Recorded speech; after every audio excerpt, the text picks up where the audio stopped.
Tere tulemast Flora mängujärgsele pressikonverentsile. Meeldiv on teid siin näha. Meiega on peatreener Jürgen Henn ja ääreründaja Henrik Ojamaa. Jürgen, kuidas sa võtaksid ise mängu kokku, kui esimesed 15 minutit oli nendepoolne surve suurem ja siis see järjest vähenes? Nii võtangi. Ja Henrik Ojamaa, mis see muutuse tõi? Ei, no ma ei oleks midagi väga kardinaalset muutused, lihtsalt kohanesime nagu me ülesanne ongi väljakul, nagu eriti kui mängida sellise vastasega, kellega nii-öelda iga hooaeg ei mängi, et jah, ma arvan, et me olime väga hästi valmistunud mänguks ja me teadsime, et on paar sükast erinevat formatsiooni ja sellist stiili, mis nad võivad mängida, et natukene läks meil aega, et sellega kohaneda, aga ma arvan, siis me saime nende käigud palju paremini kinni ja saime rohkem oma mängu peale suruda. Ja nüüd lasen pressil küsida. Palju on võidu puhul, Jürgen, 1-0. See on selline teie selle hooaja klassika. Oled sa praegu rahul või mitte? Võiduga kindlasti oled rahul, aga laiemalt? Vara võib olla rahul olla, sest pool aega alles selles mõttes, aga millega olen kindlasti rahul, ma arvan, mänguliselt me saime väga palju võimalusi. Et euromängudes on nagu teada, et ühtpidi sellist vastast siin väga ei ole, kes sulle üldse ühtegi võimalust nagu sinu väraval ei tekita, aga samas suutsime, ma arvan, neile päris palju probleeme tekitada, et ma arvan, selliseid väga häid võimalusi oli päris palju, et mänguliselt olen rahul ja ma arvan, meeskonnal lihtsalt tunnemegi seda, et kui kuskil nagu juurde panna, siis vähemalt selle mängu põhjal oli see nagu realiseerimine, aga ma arvan, et meie lähenemist see nagu 1-0, 2-0 ei muudaks, et me peaksime sinna minema samamoodi ikkagi tugevalt mängima, et mitte istuma, et selles mõttes see võib-olla teeks lihtsalt nagu eksimisruumi on natukene suurem, aga ma arvan, et meie lähenemist kui sellised ta nagu ei muudaks. Oli see natukene üllatav ka, et SJK alguses tuligi nii agressiivselt ja tegelikult suutiski nagu natukene võib-olla isegi rohkem selle palliga mängida, kui oleks võinud eeldada? Ei, selles mõttes nad, ma arvan, ei üllatunud, et nad palliga nii palju mängisid, et see on nende soov, see on nende käekiri, seda nad nagu tahavad, ja nagu Henrik ütles, et kuna nad ka päris palju on siin viimastes mängudes katsetanud formatsioonide asetustega mängijatega, et siis meil läkski natukene lihtsalt kohanemiseks, et aru saada täpselt, milliseid käike nad kasutavad, et millised mängijad meil nagu vastas on, ja kui see 10-15 minutit oli nagu möödas, ma arvan, et saime päris hästi nagu selle esimesel poolel kontrolli alla. No, enne mängu oli palju juttu sellest olukorrast kaitseliinist, Joonas Tamman lahkunud ja nii edasi. Täna nägime, et ikka vist väga suurt probleemi ei ole, et nullimäng taga ja selles mõttes isegi nendel hetkedel, kui vastane tekitas võimalus, siis tundus, et selline nagu külm pea oli mängijatel olemas. Kuidas sulle see kaitsemäng täna meeldis? Ma olen nõus, et nagu ma eile ka ütlesin, et Lukal Pürgil on eelmisest aastast mõned euromängud nagu all, et sellepärast me nemad valisime. Luka on üleüldse selline mängija, kes ma arvan toob väljakule sellist rahu, et isegi kui ta mängib äärekaitses, et samamoodi palliga on niisugune rahulik ja seda ma arvan, ta tõi täpselt, ütleme sellist siis omadusi, mida me selles mängus nagu vajasime. Henrik, viimasel ajal ei ole sul neid minuteid nii palju olnud, kuidas sa end täna väljakul tundsid, kuidas tervis? Jah, et kahjuks on olnud väiksemaid või suuremaid probleeme, aga täna tundsin ennast hästi, et ma arvan, et oleme nüüd seda koormust saanud järk-järgult juurde panna ja täpselt sellises õiges tempos, et tundsin ennast täna hästi ja eks euromängud võib-olla on natuke teistsugust nagu väljakutset esitavad ka füüsiliselt, aga ma arvan, et meeskonnana me saime sellega hästi hakkama. Kui palju täna aitas see, et teil tõesti eelmisest aastast on väga palju ja seda rikkalikku eurokogemust all tõesti, et säilitada rahu, teada, mida rahvusvahelisel tasemel mängimine endast kujutab ja nii edasi? Jah, kindlasti ma arvan, et kui oled olnud juba varem sarnases olukorras mitmeid kordi, et siis see kindlasti tuleb kasuks. Ja ma arvan, et üldse kui me nüüd viimastel päevadel natuke vaatasime ka enda mängust õnnestumise eelmist aastat, kindlasti see annab väga palju enesekindlust, et kui me mängime oma nii-öelda kõrge keskendumisega ja mängime selle enda kõige parema taseme välja, et siis me oleme võimalik väga, väga tugevate meeskondadega võrdselt mängima. Ja ma arvan, et täna tõenäoliselt ka mingil määral see aitas, et me suutsime suhteliselt mitte tundmatu, aga sellise vastase, kellega ei mängi iga hooaeg, et suutsime nende eriti see algsed esimesed 10-15 minutit, mis oli raske, et me suutsime suhteliselt kiiresti kohaneda sellega ja seal see poolaja keskel ja poole lõpp oli meie poolt juba väga tugev. Kas see kogemus, mida sa kirjeldasid, annab ta tänases olukorras, kus teil on see 1-0 võit all võõrsil minekuks ka sellise tunde, et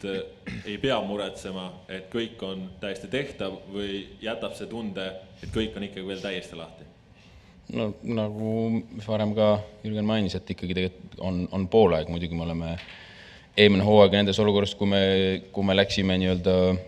eduseisus võõrsile, siis me suutsime ka seal hästi mängida, aga see ei anna meile mitte ühtki punkti nii-öelda selleks järgmiseks mänguks, et iga mäng on ikkagi erinev ja ma arvan, et tänane esitus meie poolt oli hea, et see tänane esitus annab pigem sellise hea enesekindluse, hea tunde järgmiseks mänguks, et kindlasti me ei saa hakata midagi suurt muutma puhtalt selle seisu pealt, et tuleb tõenäoliselt kõva mäng seal ja me peame jälle olema oma parima keskendumise ja mängima oma mängu. Jürgen, mõni aasta tagasi, kui Flora sellise esimese Euroskalbi sai Nissi Renitski vastu, siis mängu lõpus tuli 2-0 värav, mis tundus, et võttis nagu väga palju pingeid maha. Täna kohtumise täitsa lõpus oli ka see variant olemas ja oli veel nurgalöök. Sa vist ei olnud sellega rahul, et seal lõpus nurgalöök mängiti hoidmise peal lahti?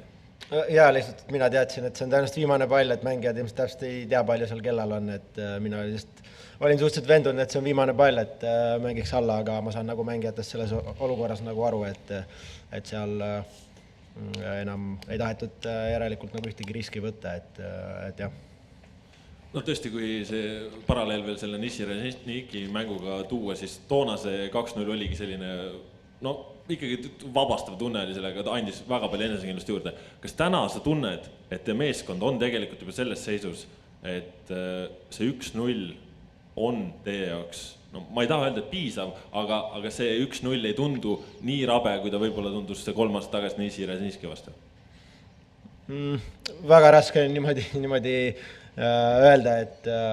ma mõtlen just meeskonna sellist sisemist kasvamist, tunned sa, et see Flora, mis oli toona, mis on ta täna, et te olete astunud mitte üks samm edasi, vaid väga mitu rohkem? Selles mõttes kindlasti, et kui mõelda, ütleme, kvaliteedi peale, et just see võib-olla annabki selle kindluse, et me võime nagu ükskõik mis seisu pealt nagu mängima minna järgmist ringi, et samamoodi ma arvan ka väikses kaotusseisus või viigiseisus me võiksime minna, et lihtsalt meeskond on teinud sammu just kvaliteedis, ma arvan, edasi, et kui vaadata ka, ma arvan, meie statistikat siin nüüd viimastes aastatel Euroopas, siis see on kõik mängud on ikkagi tasavägised, me oleme olnud alati, ma arvan, mängus sees, on olnud pealtvaatajatel on väravaid olnud, ehk siis selles mõttes kindlasti on meeskond teinud sammu edasi. Henrik, kuidas täna mängija jaoks see selline euromängu atmosfäär oli? Suur staadion, täna muru tundus väga ja rahvast ka võib-olla natuke rohkem kui muidu, et kuidas mängijale kogu see euromängu tunne oli? Ja kindlasti ma arvan, et see on veidi eriline, et rahvast on rohkem ja mõtlen üldse selline huvi nende mängude vastu, ma ei tea, kas tõenäoliselt ka läbi nende eelmise aasta mängud, et isegi kui mängud siin me mängisime Omooniaga või Leegiga ja lõpuks ei olnud meile positiivne tulemus, siis inimestelt ikkagi ka pärast sellist inimest, kes võib-olla väga palju ei vaata jalgpalliga ja Eesti jalgpalliga nädalaselt, et siis nendelt tuli hästi palju positiivset emotsiooni, et see, kuidas me mängisime, see, millist meelelahutust see pakkus rahvale, et see tõenäoliselt aitab ka nüüd, et tuleb veidi rohkem inimesi siia vaatama ja see atmosfäär on selline teistsugune, et see oli kindlasti äge ja väga tore, et inimesed tulevad meid toetama ja väljak, nagu ka tõesti oli väga heas seisus. mida järgmisel nädalal tuleb teha kas paremini või vähemalt sama hästi, et jõuda teise eelringi? No ma kindlasti üks võtmesõna on seesama, et me kaitse samamoodi keskendume, et täna ma ei mäleta, et vastastel oleks tekkinud sellist väga head momenti, võib-olla ühest standardist nad said löögile ohtlikult, aga samamoodi see keskendumine kaitses ja ma arvan, et see, mis toimis nii-öelda ründefaasis täna selleks võib tekkida võimalusi teise mängus võib isegi veel rohkem, kui nad natuke peavad rohkem riskima, aga me peame ikkagi, ma arvan, mängima oma nii-öelda kõrgema taseme välja, et saada siit edasi ja ma üleüldine tunne selline enesekindlus meeskonna sees on hea, aga see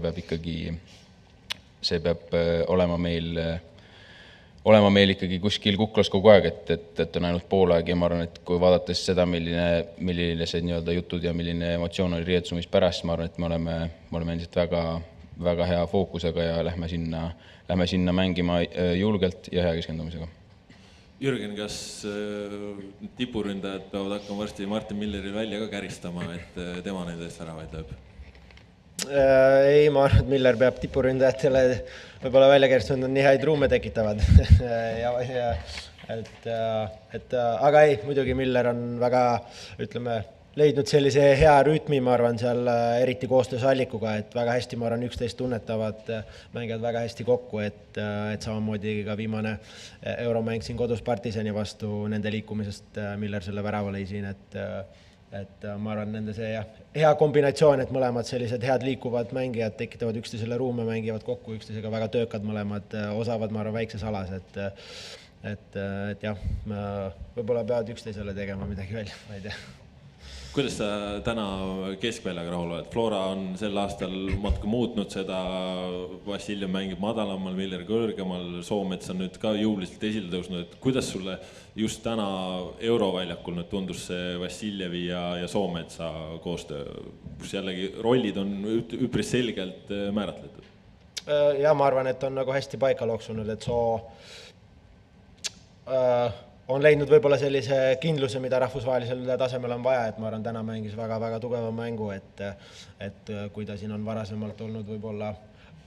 väga selge tugevus on olnud pallide tagasivõitmine, siis täna oli ka palliga, ma ütleks, väga kindel, ja koostöö tema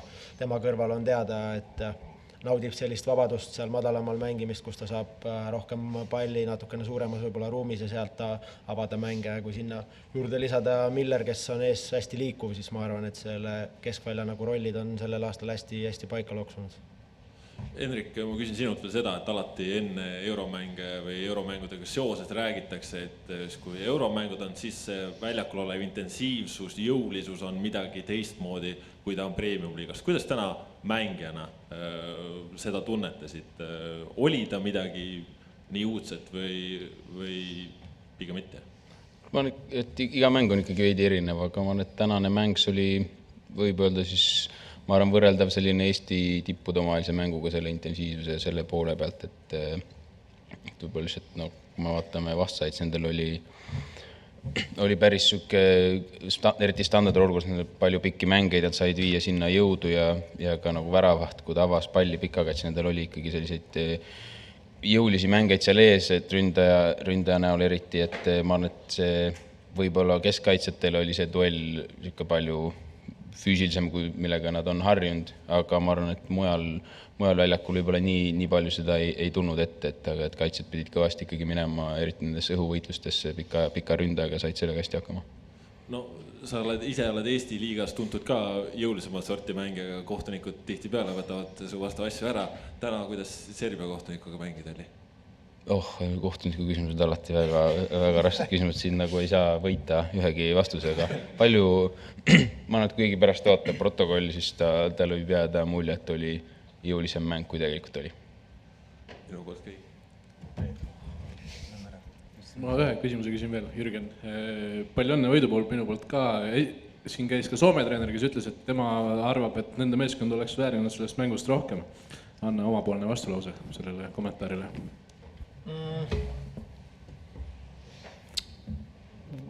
Jah, raske öelda, et võib-olla ma vaatan mängu üle need teistmoodi, aga praegu on tunne ikkagi selline, et kui panna ka, ma arvan, statistika lihtsalt kõrvuti, et juba löökide arv, et siis ja võimaluste arv, et selle põhjalt, ütleme, selline objektiivselt üritades nagu vaadata, siis ma arvan, et see seis on nagu, ütleme, minimaalselt selline, nagu ta peaks olema, et loomulikult siin õnne ja võib-olla nende parema realiseerimise korral nad oleks võinud ka nagu viigiga siit ära minna selles mõttes kindlasti, aga kui üritada nii objektiivselt kui võimalik seda nagu mängu vaadata, siis ma arvan, et see pigem oli ikkagi minimaalselt aus. See oli meie tänane pressikonverents, aitäh! Väga hea, sorry, mul lihtsalt vanemad ootavad, nagu on koju minna.